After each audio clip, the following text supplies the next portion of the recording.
El Matadero es un cuento escrito por el argentino Esteban Echeverría entre 1834 y 1840, publicado recién en 1871 cuando su autor había fallecido hacía 20 años. Comencemos. El cuento comienza relatando la falta de carne durante la cuaresma bonaerense en algún año de 1830 y tantos. En los días cuaresmales se traen los novillos necesarios al matadero. Según el cuento, una lluvia muy grande llenó de barro los caminos y entradas, el río de la Plata rebalsó sobre campos, árboles y demás partes de la tierra. Todo esto era aprovechado por los federales rosistas, es decir, quienes seguían a Juan Manuel de Rosas, quienes a través de la iglesia culpaban a los unitarios de ser los causantes de esta desgracia.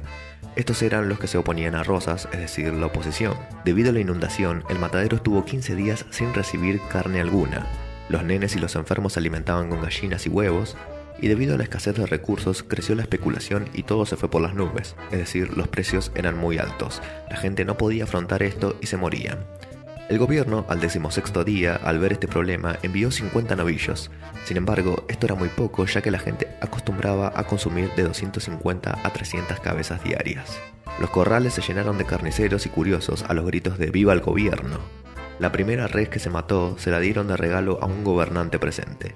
Los carniceros se le ofrecieron en nombre de los federales del matadero, dejando ver la aprobación y agradecimiento de ellos a Rosas y su odio por los salvajes unitarios, quienes supuestamente eran enemigos de Dios y de los hombres. La matanza de novillos sigue y la escena del matadero era totalmente sangrienta. Los carniceros estaban cubiertos en sangre, se mezclaba la gente pobre que querían agarrar alguna parte y un novillo que había quedado en el corral logró escapar y en la huida se topó con un nene al quien decapitó al instante con sus astas. El animal se fugó por la ciudad, totalmente confundido, y al rato lo volvieron a llevar de nuevo al matadero. Mataron al toro y un carnicero gritó, advirtió que venía un salvaje unitario. Matasiete, un fanático rosista, quien había matado sangrientamente al toro momentos atrás, arremete contra el joven unitario.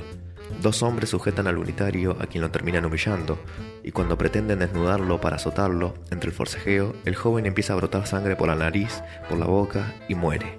Y así acaba la diversión de los federales. El Matadero de Esteban Echeverría es considerado el primer cuento argentino. La obra se ubica en el contexto histórico de los años 1829 al 1852. Podemos identificar el régimen de Juan Manuel de Rosas, en donde el cual la mayoría de la población vivió aterrorizada por persecuciones y asesinatos políticos. Esta es la conocidísima lucha, la pelea entre los unitarios, partido de tendencia liberal formado por un reducido número de personas, la mayoría cultas y de riquezas, y federales, quienes tenían más apoyo popular y buscaban la ayuda entre las provincias pero sin la hegemonía de Buenos Aires, es decir, manteniendo su autonomía. Los federales seguían al régimen de Rosas, mientras que los unitarios encontraban sus ideales en personas como Sarmiento, por ejemplo. En el cuento se puede ver que la iglesia se encuentra a favor de los federales. El gobierno de Rosas podía así venderse como una especie de modelo.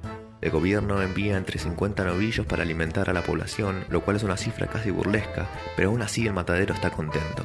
Como si esto fuera poco, son los mismos federales quienes se reparten la carne, mientras que los pobres luchan entre sí por un pedazo de la misma. La barbarie del régimen de Rosas se puede apreciar perfectamente en el escenario del matadero. Ellos se convierten en animales salvajes, en busca de carne. En el cuento se retrata a la gente negra como personas deshonestas y mentirosas. El gobierno de Rosas tuvo una gran aprobación entre negros, mestizos y mulatos, siendo que los unitarios estaban compuestos en su mayoría por personas cultas, ricas y blancos quienes criaban negros como esclavos. Este cuento es un ejemplo del romanticismo en el Río de la Plata, las descripciones costumbristas del ámbito porteño, el habla popular argentina y la pasión característica de los mismos, anteponiendo los sentimientos por sobre la razón. Por lo tanto, históricamente tenemos el siguiente marco: el gobierno de Rosas, el conflicto entre unitarios y federales, la muerte de Encarnación Escurra, que es la esposa de Rosas, y el periodo de la Mazorca. La Mazorca era una organización que servía a Rosas, quienes atacaban a la oposición con métodos violentos, expandiendo el terror en el pueblo. Y llegamos al final de este video, en donde a través de la pluma de Echeverría, en el matadero, pudimos ver retratada la esencia del gobierno federal. Hasta la próxima.